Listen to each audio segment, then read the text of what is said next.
Ladies and gentlemen, welcome back to Let's Talk Parenting. Today we are joined by Miss... No, it's not Miss Intelligent. I was going to say Miss Intelligent. Actually, you can say both. By Instagram, you're known as...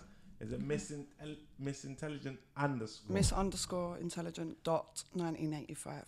Why 1985? Because it's my birth year. You put it out there. You know, most people wouldn't do that. Huh? I'm not most people. Okay. Miss Intelligent dot 1985. That's our Instagram handle. And your original name. What am I saying? Original name. Your name is Chrissy.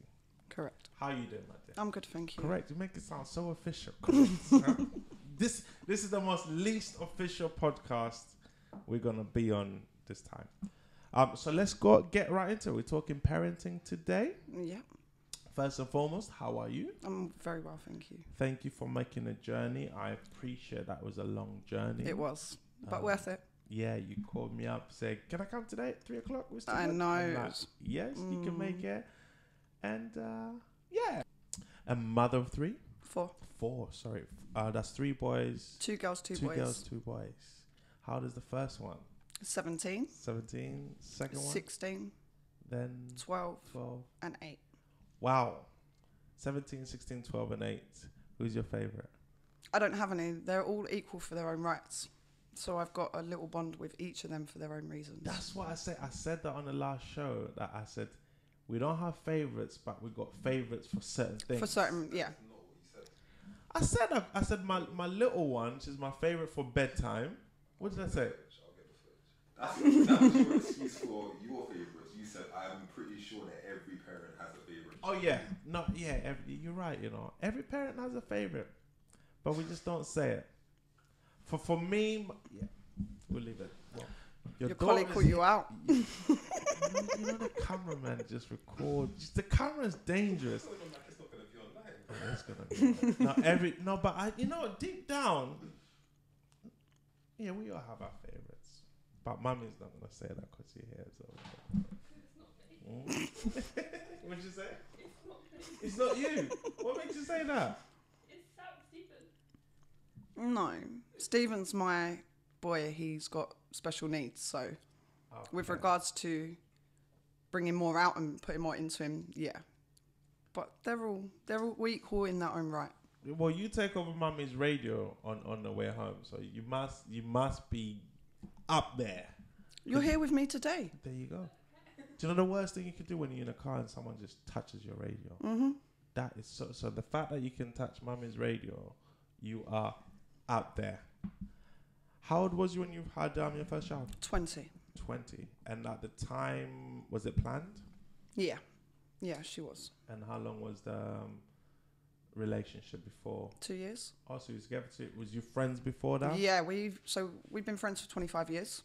Wow. We were together for 10 years, had 3 children together, and we've co-parented for 10 years ever since. And how's that co-parenting going? It's really well. Yeah. With my eldest children's father, yeah. Because do they live close? Yeah. So he lives literally 20-minute drive from me. Wow. Mm-hmm. And is it like when it's not your days, you can make it happen, like just call him up? Yeah. He comes to parents' evening. If I've been called into the school for an incident with one of the children, I can phone him up. If he's available, he'll come along. His girlfriend also follows. I've been to a school meeting with me, my children's father, and the girlfriend sitting there as well. Wow. Does his current girlfriend and him have kids? No. And the kids obviously get on? Yep, really well. What was the breakup? What caused the breakup? Feelings changed. Burden of 3 children, running a house, being with someone for 10 years. Yeah, we got to a certain point where we were arguing and bickering constantly. The tension between us was very vivid for the children. And I used to leave my house, come back, and I'd feel the tension between us. So one day we sat down with each other and we just agreed that it's not working, it's not fair on the kids, and we would be better parents if we separated, but still continued to voice and co-parent together. And that was actually the case. That's what we agreed to do, yeah. That is so mature, because I think for most people, just to have that conversation would take a lot. How did that even conversation come about? Okay. Me and my first children's father, we come from a 40-year feud between families. So my family hated each other. His family hated each other. They actually had wars between each other. And then me and him got together and had 3 children together. Was the war going on on the street? His And then sisters you hated my sisters. My sisters hated his sisters. It was a... So how did you not meet then? Because I got friends with one of his sisters. We agreed to just squash the beef between us. And if the rest of the families couldn't get on, that was their problem. We had no issue with each other. So we became friends. Him as her brother then obviously started to see me more regularly. Had a thing for me for a while. It was only when I was with friends with his sister that he was comfortable to voice it. And by then we were friends, so I got and to see is the rest of the family members, were they cool? No. So what about his mum? Me and his mum got on really well. She loved me. And she didn't have a problem? No. She said I was one of the best things that happened. Amazing. Look at that. But the beef still carried on with the beef still carried on with the rest of the family, but it obviously now there's children in... They had to kind of grow up. See what kids can do for the world. Yeah. That's amazing. And what is he like as a dad? He's brilliant dad. Yeah. Brilliant dad. He was working 7 days a week when I first started seeing him. Him and his mum stayed together 31 years. And do you come from mum and dad together as well? No, so my dad left when I was 4. So I came from a single parent family. My mum had 6 children altogether. Mm-hmm. So you got a strong, stubborn mother. Yes. Yeah. Do you take any attributes from that? Stubborn, strong, definitely. Of course, yeah. Stubborn? Yep, can be. If I put my mind to something, unless there's a good reason for me to change it, it sticks. And that's where people call me stubborn. Okay, fair enough. But if you realize you're not wrong, do you listen? Then I will suppress, yeah. I'll admit I'm wrong and agree to learn. Okay, so you're not... Is that stubborn? Could we call that stubborn? Yeah, I don't think that's stubborn. Stubborn is when nothing. Yeah, even if you're wrong, you're not moving. No, if I know I'm wrong, that's not stubborn. Strong-willed. You're driven. You know what you want.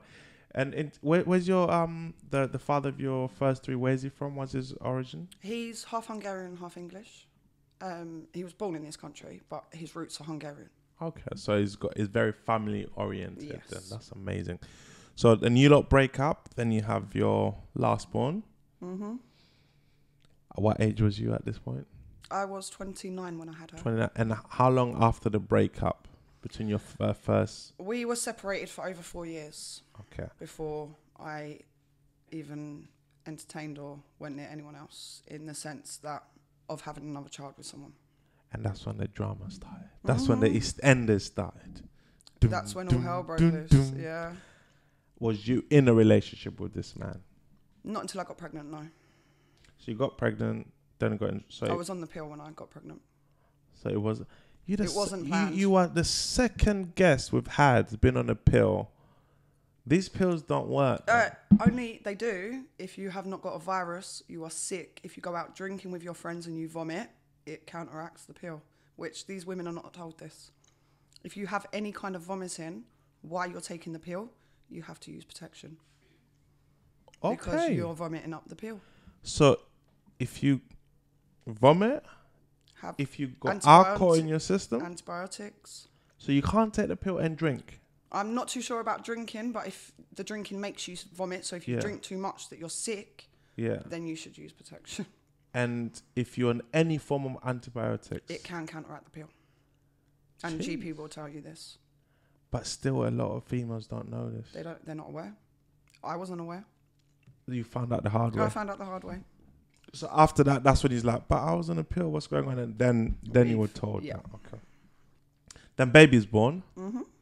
After 9 months, are you still in a relationship with him? We split up when I was 8 months pregnant. Wow.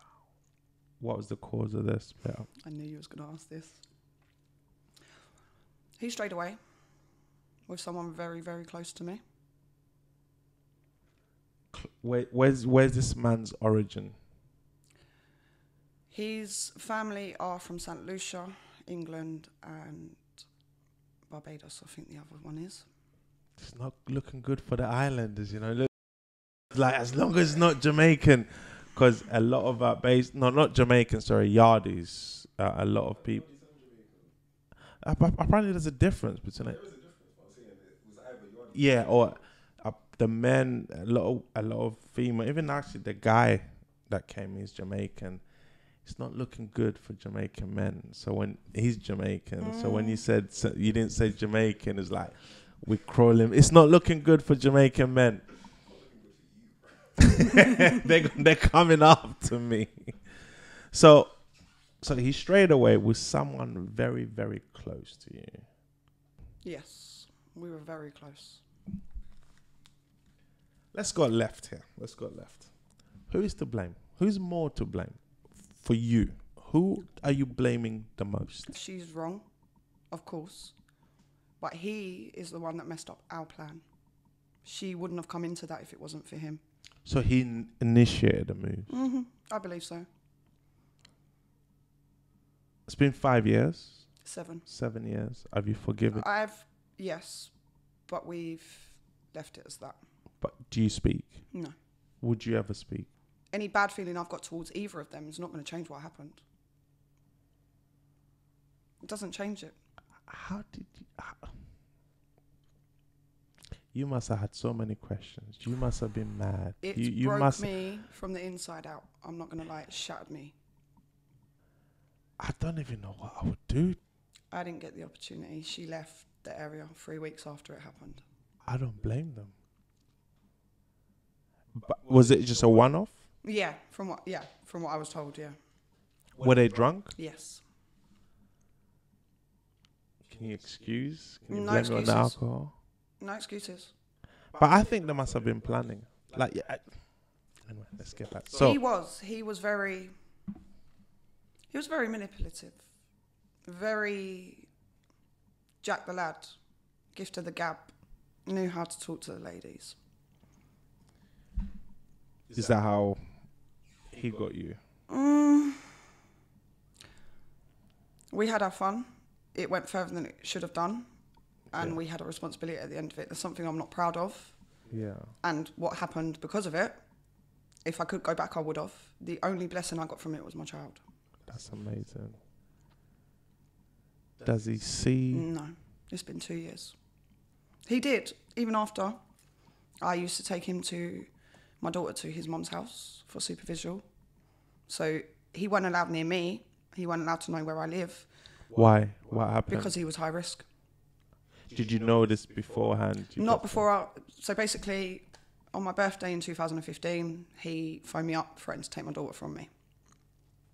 Kidnap of a child. He was drunk under the influence, so I've called the police. This is the first time in 4 years. We had a volatile relationship, but it was the first time in 4 years I ever called the police. They turned up. Obviously, he's ducked out, got away from them. They gave me a referral. I went there and I found out he was high risk code red. So he's got previous. Obviously, I wasn't aware of this before. You wouldn't be aware. I weren't aware. No one searched. I knew he had a son from a previous baby mum, and I knew there was contact issues there. But I had seen her be difficult towards him. I didn't know why she'd been difficult, but I'd seen that difficulty towards him. So I was a typical woman that was with her partner and just took it that it was the baby mum just being difficult. I didn't deep into it why. Obviously, when I engaged, they said to me, your life's at risk. He's code red, you can't return home. You can't return home. They told me you couldn't go home. If I go home, I would be intentionally putting myself and my children at risk, and they would flag it to social services because I was with a high-risk man. What was that feeling like? I mean, you just My whole walk in somewhere and you can't go back home. I'm in a new thing I didn't know. I'd never been in this kind of situation. As you know, my first relationship was very good, co-parented. We had no trust issues. There was never violence, none of it. So my second relationship, I'm in, I don't even know, way over my head. So I'm sitting in that room and I said to her, I'm going home to get my children. I'm not leaving my children there. If what you're telling me is true, I need to go and get my children now. So also your kids are at home. My kids are at home with my friend. why I'm at this meeting. I'm not going to take them to this meeting.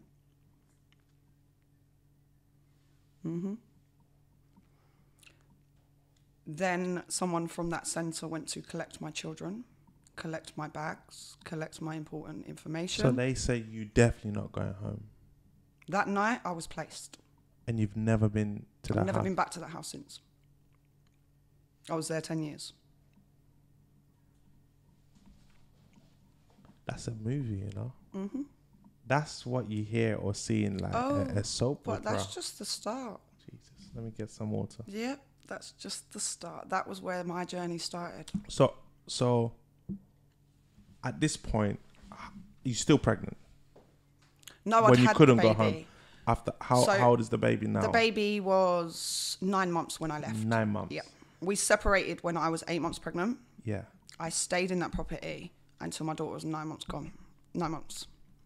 It was there that we kept having the arguments because he kept turning up at the house. Obviously, he knows he's cheated. He tried everything to get me back. Turn up drunk at my house, calling through the letterbox. I want to see my daughter.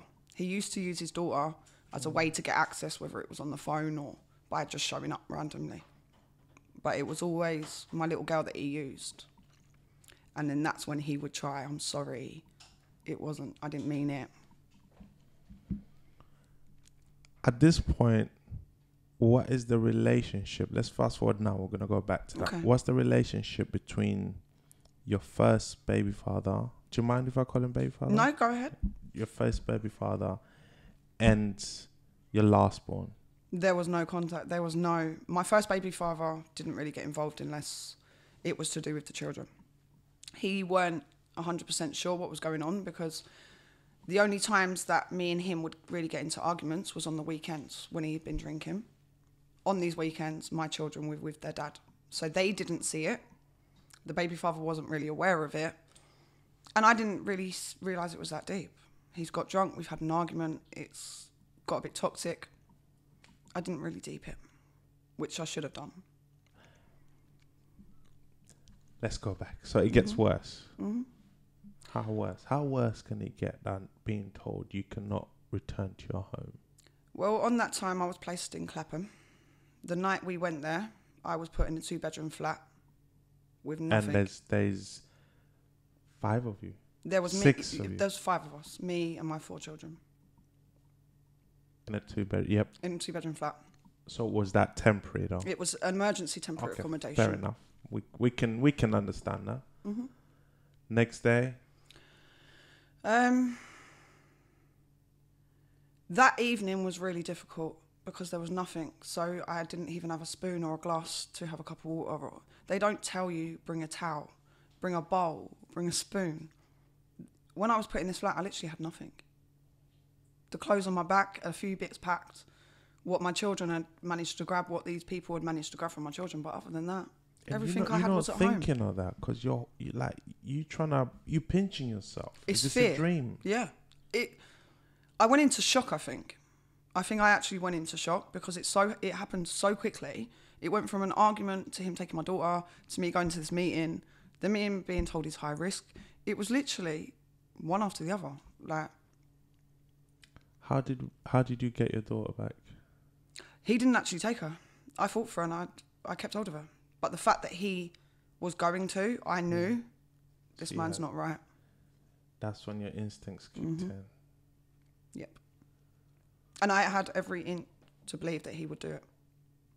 Clearly, if it's high risk. At this point, did you then reach out to his other baby mother to really find out? Or you just stayed away from it? No, I let the authorities deal with it. They did a disclosure, which is under Clare's law, which any woman now or organisation can go to the police and require a disclosure of who they're with under Clare's law. And it will disclose to them if they've got any previous with him perpetrating. Let me get this right. Let me simplify this. So they can hide that information. Yeah. They don't walk around with big stickers on their heads. No, but if you do a disclosure, would it come up if I search it? Yeah. If you go to the police or someone that is close to the person. So if your daughter was Yeah. with a man and you had reasons to believe that you had rights to fear for her safety, you could go to the police, request a disclosure, and the police will disclose that information to her. So they will call her up and let her know that someone close to her has done a disclosure and this is what's came back. So she is informed of his previous, whether she's at risk, whether there's anything she should be aware of. What? But then the system made another fundamental error. Mm-hmm. Probably the biggest one of them all. Yeah. Please explain. So when I engaged with the authorities, they moved me to Clapham. I was there for 9 months. Because I've got a secure tenancy, I had no choice but either lose my tenancy, which would give me a loss of a right to buy, which is something I really want to do, and no other borough would have a jurisdiction to house me. So the maximum tenancy I'd be offered in any other borough is a 5-year. I wouldn't be offered a secure tenancy. So I now had to have a choice. Do I move on and give up what I've built, or do I take the risk and go back? I took the risk and went back. And then they moved him. They moved him on the road next to me. So basically, because he wasn't arrested, he was very slippery. Even though he had threatened to take my daughter, he didn't actually do it. But the fact that he's high risk, you have to take those threats There you go. seriously. Seriously. So because he was NFA'd for anything he had done to me, NFA stands no for? further action. Okay. Lack of evidence, word against word, which can happen. But they knew he was high risk. They The knew he was records high are risk. there. The records are there, but it's not now. You need evidence of now. Even if he's got years, he could have 20 years. So the evidence is when he kidnaps a child or kills someone or hurts someone. Hospital. Why must they wait till the worst possible outcome to take the right required action? Because at the moment, the system only deals with prevention. There's not much to do with cure. It's all about prevention. If any of this is going to change, if anyone's going to really be protected, people need to prevent these occurrences from happening, not just wait till they happen and then deal with the consequences of it. Because by then, for some women, it's too late. Way too late. Way too late. So he's two roads away. So he from got moved on the road next to me. He had found out where I had moved. Once I come back, he found out where I was, what area I was in. He was under a support system for alcohol dependent and mental health. And he's requested to them support people that he be housed within certain areas, being mine smart. one of them. No one questioned it. Even though I've engaged with the police, the authorities, there's flags. No one flagged it to state that he can't move there. And how long was you then till you found out he's only a road away from He you? phoned me up and said, I'm your new neighbour. I shouldn't be laughing at this, but He phoned me up, his precise words were, guess what? I said, what? He goes, I'm your new neighbour. I said, excuse me? just to get at you. Mm-hmm. I'm a very strong-willed woman. And I wouldn't back down to anything that he tried. He didn't. It's not like he was walking down the shop. He actually picked up the phone. Mm-hmm. That's weird. And then I had to, he was. Towards the end, it got really creepy. When men have guilt and regret, it makes them do weird things, you know. Could we safely say he was in love with you? Probably still is. He was more in love with me when I finished with him than he ever was while I was with him. Because he'd realised what he lost. It went till the end. Late. By then, it's too late. That's what I said to him, because he got his friends to ring me up. He actually tried to take his life once. He was with his friends, and his friends rang me, please, can you talk to him? And I spoke to him. I'm reasonable. Tried not to hold it against him and give him the power to do any more damage than it already done. Wow. So he said to me, is there anything, can we go to counselling? Is there anything I can do to get this back? And I said to him, I don't think you realise the depth of what you've done. A random girl, I've heard of it, relationships, some women do. After time and after counselling and things, forgive and be able to move on. I had to make very clear that's not this situation, that's not going to happen.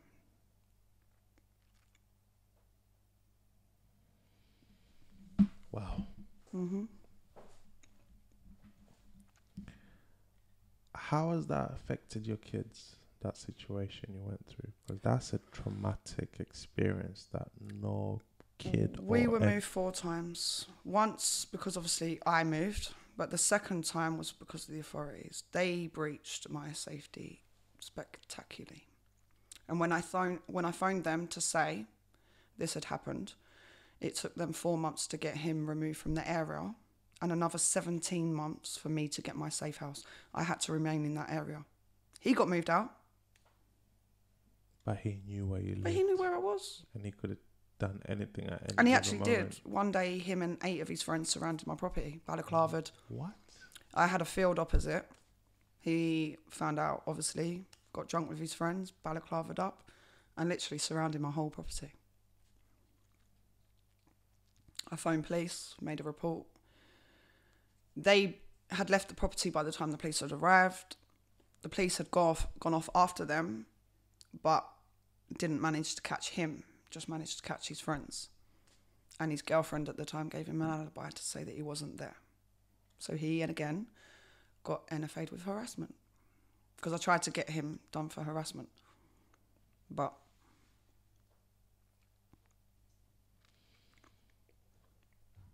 And the kids are at home. His child is at home. His child is in that house. And his child's siblings are in the house. Mm-hmm. He lost all regard. Towards the end, he lost all regard for himself, his children, anyone. He had one goal and one goal only. To get you back. Mm-hmm. Didn't even care of anyone else. No disruption. He didn't care what the children saw. Nothing. That's where I had to take control. During all of this, how hard was it for you being a mum? I can't even word it. I cannot even put it into words. The guilt that I felt for removing my children from their family home, somewhere they'd grown up. My children, the house that I left from was the house that we raised our children in, me and my first partner. Obviously, we separated. So it was a lot of their upbringing that was left behind from that first move. Clapham wasn't really home. We wasn't there long enough, but we established roots, and I think that's where I built my bond back with my children.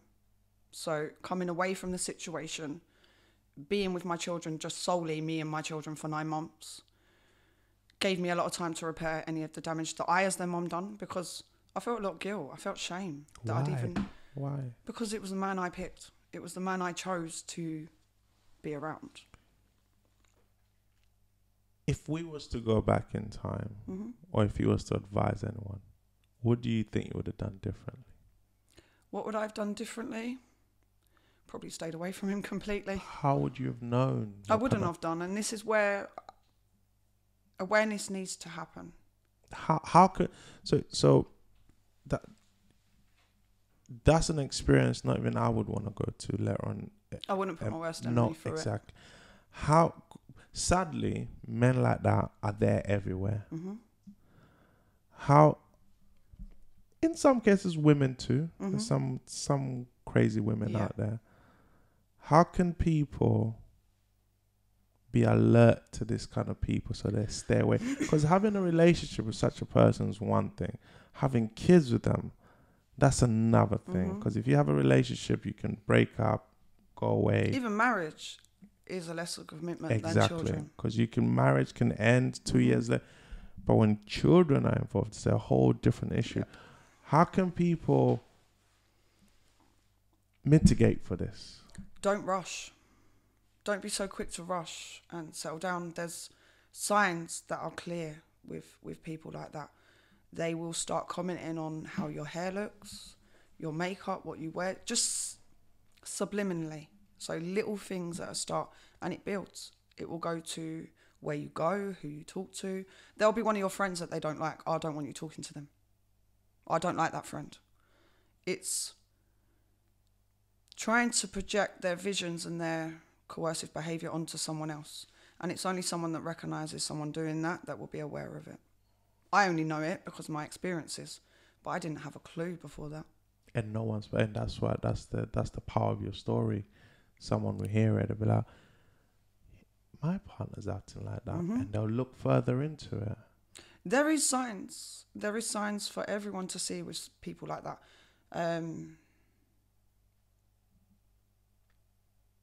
How to actually define what them points are, I think everyone would come differently. So some would say it's their mannerisms, some would say it's the way they talk to people, or they're in a bar with someone and the waiter's they're quite aggressive and there's just little signs that will show when someone has a certain way of thinking. How difficult is it being a parent of 4 kids? Generally, Yeah. it's been difficult. Raising children, especially now day and age, is not easy. And it's interesting you say that because you got a good family support network, and your first baby father is still a good father. Yeah. Is he a good father to your other child as well? Yes. That's amazing. He has her. So if I have a weekend where I need to go out with my friends, or I want to go and do something, or he will happily bring her down. I'll have her. And she gets on really well with him. So even that bond is good. Does it break your heart that your last one she'll never get to know her father? Yeah. And I really, really tried, even after what he did to me and the confrontations that we had, I still took her to his mum's house. I still wanted his family to be an active role in her life, because as I said, to him and to her family, his family, it's not just her that suffers, it's not just him that suffers. The cousins suffer, the sisters suffer, the nan and granddad suffer. Like, his actions are preventing that bond from even being started, let alone to be established. But it's not my family, this weren't my doing, that's down for him to do. You tried? Yeah, beyond what anyone would. Can I safely assume you don't see him anymore? He doesn't know where you live? You have no contact with him? No contact. Would you have any more kids? No, I'm sterilised. I've got 2 girls, 2 boys. I'm too career focused now, and I've held, the 2 relationships and the 2 things that I've had. That's enough for me. Would you get in another relationship? Yeah, with the right person. How would you go on about now? Because you've had best of both. Mm-hmm. Well, best of one and worst of one. How would you go on about choosing your next relationship? I would be very careful, very slow. How do you, so someone who's listening now, they want to know how does that look like? What do you do? I don't do nothing. I carry on doing me. I raise my children. No, I mean when you looking, or you say you'd be very slow. What is very slow? I'm a very open person. So if I got to meet someone and it progressed into a friendship and then onto a dating perspective, I would be honest with that person, one, about my experiences, so they are aware and they can make that personal choice as to whether that's something they wish to still pursue. Because I think me being with someone,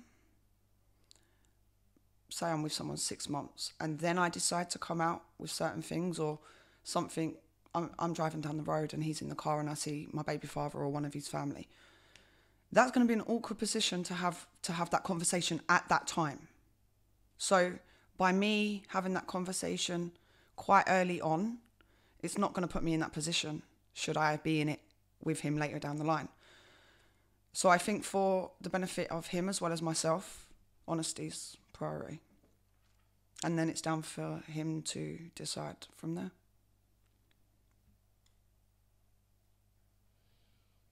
What message would you have to men like him, your last baby father? That road is very dark, very lonely, and you will lose anything that means anything to you if you stay on it. Look at yourself in the mirror, recognize who you are, and make the changes that you need to make, whether it be for yourself, your children, or anyone that comes into contact with you, because no one deserves to live life that way, not even you. What's amazing is after all through what you've been through, no one will hold it against you if you had so much anger and It's animosity. there. It is there. But you I control it so well. refuse to give him any more power than he's already had over me. I refuse to allow him to do any more damage than he's already done. He don't deserve that. So why am I going to ruin the rest of my life and any connections that I come into because of the damage that he chose to do? I didn't ask for it. It wasn't me. I didn't do it. So why should I let that be a reflection of me? Because I was on the receiving end of it. That's so powerful in itself. Mm-hmm. How do you do that? Because there's a lot of women out there, they're hurt and they feel sorry for themselves and they find it so hard to move forward with each day. It doesn't change what you've been in. So you can sit there for a year, 2 years, 5 years after someone does something like that to you. But they've moved on with their life. They could be settled in another family, having more children, going on holiday, and you're still sitting here hurting and suffering from what they did. I can't be one of them. I refuse. I will not give someone else the power to destroy any more of my life than I already have. I'm in control. I make my choices. The kids, how have they, do you think they've gotten over the hardship they went through? Does it affect them? It affects them still? Academically. So they're behind in where they should be because of the times they've had to have at school. When they've been moved around from school to school, that's damaged their social skills, their friendships. And I don't think that's anything, I can't repair that. I can't rectify that damage. And I have apologised to my children immensely for what my choices have put us through as a family. I'm very aware that had I made different choices, had I been a bit more selective and careful, like I am now, I wouldn't have got into it. But then I wouldn't have my blessing as a daughter. I wouldn't have my little girl. And for that reason, I'd go all through it again. Do you think you're hard on yourself? Yes. I'm my own worst critic. Why? Because I have to be. Why? Because I've got a goal. I've got targets. I've got ambitions. And regardless of what I've gone through, if I can achieve them, that will outweigh any damage that I've... Don't you think you can hit those targets without being so hard on yourself? Yeah, but I think the lessening of being hard on myself will come at the right time. I think at the moment, I need to be hard on myself. No one else is there to do it for me. I need to be that one to look in the mirror and say, come on, Chris, fix up. What do you tell your kids every day when they show signs where they come to a memory of the past? What's that conversation like? Because a lot of parents, when we do this kind of things, we don't think of the kids. We don't think of the damage, the hurt, and it's forever. Yeah. And in this case, you as a mum, you're the only one that's there, that's seeing it, because the father's not there. He's not seeing it. How hard is that conversation? And B, what do you say? The hardest is with my little girl, because obviously she sees the older children have a bond with their dad. The dad is very present. When she goes to school and she sees dad's picking up her friends from school, Father's Day, and they're doing Father's Day cards. My little girl had a breakdown not so long ago. She literally broke crying. She wanted a daddy. And that was probably the most difficult conversation that I've had for a while, because I had to try and explain to an 8-year-old why I couldn't just take her to see her daddy. And she had memories of me doing that. So she had memories that mummy used to take me to nanny's to see daddy. That had to stop because there was an altercation that put me at risk. My daughter was in the middle of it. So I even had to stop that. So to have that conversation and try and make her understand that daddy loves you, because he did. He was a good dad. He might have been a complete so-and-so towards me, but with my little girl, he tried his best. And for credit for that, I have to give that.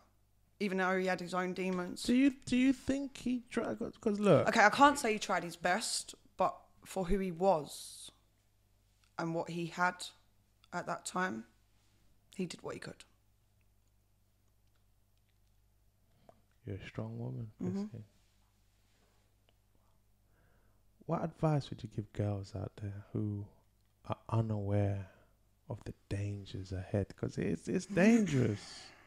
Because as you said, it was a night of fun, a day of fun, a week of fun, Mm-hmm. and it's a lifetime of a nightmare. Yep. First of all, be more careful. Just be more careful. That's all I can really say. Any young girls that are in a relationship that they deem to be toxic, be very careful, because toxic and abuse go very close together. Speak up. Don't be ashamed, because a lot of women are very shamed and weak. They feel weak. And a lot of people do victim blaming. So why didn't she leave? Why does she go back? They don't understand the mental, emotional control that them kind of people have over their partners. The fear that's installed into them so they can have that control. The threat of life that's put on them so they can take that control. Whatever it be. Sometimes the threat of the life of children, because some perpetrators even threaten it. And there has been perpetrators that have taken the lives of children and their partners. So it's not unheard of. Speak up. Speak to someone. And even if you can't get out, find someone that you can trust, just to release the burden, because the emotional is sometimes worse than the physical. I used to say that to him all the time. You can beat me up. You can batter my body. Did he ever used to? He tried to. There was one time he gripped me around my neck. That was the first ever time. And put my head into the chair. So he's put me over the back of the chair, put my head into the chair. I went into shock. I just froze, sat there for a minute. And then reality came, and I've obviously booted him. I managed to get him off me, and I've booted him. Obviously, I fought back, told him to get out of my house. He's gone. I was in shock. I didn't realise. A couple of weeks later, he come back, flowers. I'm sorry, crying. It will never happen again. I was gullible. I gave him another chance. I took him back. And where are the kids at this point? They were with their dad at the time, so obviously It's always on the weekend. it was majority of the time on the weekend, and he knows I didn't have my children on the weekend. So if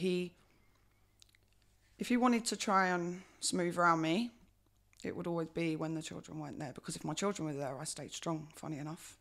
It was only when I was by myself. You protect your kids, yes. I was weak. I should have been stronger. But at that point and that time in my life, I didn't have it in me. I don't know. I can never excuse a man for putting his hands on a woman. Anybody. I believe if you've got any level of respect for anybody, whether it be friends, family, sister, you do not cross the line of putting your hands near them. I mean, don't get me wrong. If me and another man get into conversation and confrontation and it leads into a fight, it's a man on man. Mm-hmm. If a woman and a woman gets into a confrontation and gets into a fight, that's a woman and a woman. Mm-hmm. A man and unless she's an MMA fighter or an experienced boxer, can you think of a reason why for me? There's no excuse. There is no excuse. Yeah. I don't know. You'd like to think that the majority of people are like you, but strangely enough. But that's a sign of weak men, because... Mm-hmm. But what's so strange about it is, why are you doing it to someone that loves you? I'm not saying go do it, but you're better off doing it to a stranger. Majority of the times when it turned physical was because we were arguing. And there's nothing... Arguments are normal. Yeah. When a man feels inadequate to a woman verbally, it's when he feels backed into a corner, he will lash out. So if a majority of the time we were arguing, he would feel backed into the corner, because I do not get into a confrontation or disagreement with someone unless there's umpteen reason for it. So through the arguments with me and him, we were arguing, we were at my house. He's tried to throw me out of my house. I've said to him, if you forgot where you're standing, if you don't want to have this conversation, you're the one to leave. And with that, he tried to pick me up and throw me out of my house. Obviously, I'm not going to take it. Just to prove whatever stupid point. To try and assert his male dominance over me. And this is... Which he knew he didn't have, so he's trying to do it physically. There you go.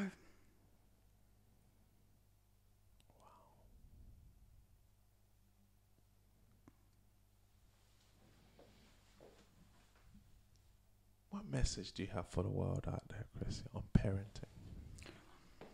The spotlight's on you. It's always going to be on you. You're a parent. Every parent's, we're used to that. Make sure that your children, you can look at your children and your children can look at you. And be happy, be proud. Anything beyond that, it's irrelevant. The spotlight is on you. I like that. And I guess it's on you what kind of spotlight you want. Mm-hmm. A shining, bright one, Yeah. or a dark, gloomy one. I know which one I want. Me too. The shiny one. Because kids are beautiful. Kids are magical. Kids are my blessing. They're amazing. I was told I couldn't have children. So before my first daughter, I was told I couldn't have children. Wow. I had an ovary infection of my ovaries, a cyst, and I was told that it had damaged my ovaries, that my percentage of children was low. And my first daughter came along. She was my miracle. Remember when I said to you earlier that we all have our own things with our children? So my first daughter, hers was because she was the baby I never thought I'd have. Miracle Zoe. Mm-hmm. My second son, Stephen, he's my soldier. He's got social communication disorder, global development delay, mild cerebral palsy, and mobility issues. He's 16 now. He's in mainstream school. Wow. He's going to college to study engineering in September. He's doing really well. My son Samuel, he's my boy's boy. The typical football, motorbikes. And then my youngest daughter, she's the last piece. The four corners of my heart, I call it. They've got one each. Wow. See, I didn't even know a heart had four corners. Mine does. That's amazing. You're powerful. You're strong. I can sense it. I can hear it. I can see it. The fight carries on. Just be less hard on yourself. I am. We keep moving forward regardless. That's one of my most sayings. You keep moving forward regardless. I've just completed my training volunteering for a volunteer at the FJC. So I now help women that are survivors and victims of domestic abuse. I've started my own survival instincts campaign to work on the system. Also, I've just secured a survival talk within the BECME Trust, the schools, the BECME Trust. I'm going to be going around each of their 4 schools on a Monday from September, doing abuse awareness. That's amazing. And I've just literally, my graphic designer's just finished my logo for my brand. That is amazing. You must be proud. I am. The kids must be proud. You proud? Yeah. That's my logo. Oh, look at that. Wow. Miss Chrissie, is that... You know, I'm so moved by your story. I'm normally chirpy on the show and trying to crack jokes, but I'm just so moved by your strength. See the person that you sit here today, not what you've heard. See the person you sit here today and not what you've heard. My looks don't tell my story. but my journey does. And it will. Once I get my movement out there, my campaign, it will all make sense. And people will know more why I do what I do. And you're going to keep on doing it. And if there's anything we can help, thank you. I said that to you before. Yeah, We're here to help. And I really appreciate it. And I mean that literally, because I got daughters. Yep, I know. And the world, life has a funny way of rewarding you or punishing you. I believe my reward has come from my movement. So if I didn't go through what I went through and didn't have the experiences I had, because as my manager said to me, what you know cannot be taught. Your empathy and your compassion, we can't teach that in the books. That comes from your natural instincts. And that's what I'm going to be giving to people. I don't want to be one of them typical white cloak people saying, here, this is what you've got to do. I actually want to get on a level with these people and say to them, I was in your seat. I was on that side of the table. So I know what it feels like. And the power in that is this. If I spoke to them, or any other woman spoke to them who's never been through it, we wouldn't have a clue how you wouldn't be able to engage with her emotionally. You wouldn't feel it. No. And everything we say they would know straight away. Whereas if you and those people have that conversation, you feel it, the trust is there, the bond is there, and they will trust you to help them get out of the situation because you know what you're talking about.